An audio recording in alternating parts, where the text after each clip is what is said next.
இன்னும் ஒரு விடயம், சீனாவினுடைய மீட்பு பணியினரோ அல்லது சீனாவினுடைய எந்த ஒரு கட்டுமானமோ இன்னும் இலங்கைக்குள் நகரவில்லை.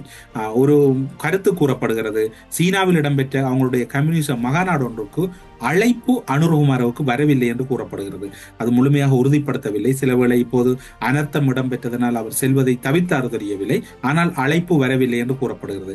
எல்லா நாடுகளிலும் இருந்து தன்னார்வ பணியாளர்கள் இலங்கைக்கு வந்தார்கள். சீனாவில் இருந்து மட்டும் வரவில்லை. உதவித்தொகையை சீனா அறிவித்திருந்தது. இப்போது மறைமுக ரீதியாக சீனாவோடு ஏதோ முருகல் ஆரம்பித்து விட்டதான்னு கேட்கின்றார்கள். இந்த சூழ்நிலையில் எதனையும் முழுமையாக கூற முடியாமல் இருக்கிறது.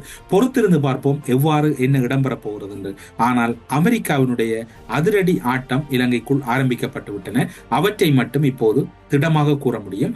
அமெரிக்காவின் அதிரடி ஆட்டத்துக்கு ஈடு கொடுக்கக்கூடிய வகையில் இந்தியாவின் செயற்பாடு இருக்குமா என்பதும் இங்கு கேள்விக்குறியாக இருக்கின்றது. பொறுத்திருந்து பார்ப்போம் எது எப்படி நடக்கப் போகிறது. ஆனால் ஒன்று மட்டும் உண்மை, பலாலியில் அமெரிக்காவினுடைய C-130 விமானம் இறங்கிய பின்னர் டெல்லியின் அதிர்வுகள் அதிக அளவில் உணரப்பட்டிருக்கின்றன.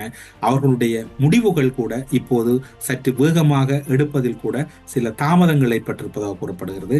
அதன் பின்னர் தான் இப்போது மாற்றங்களை நோக்கி அவர்களும் ஓடித் திரிவதாக கூறப்படுகிறது.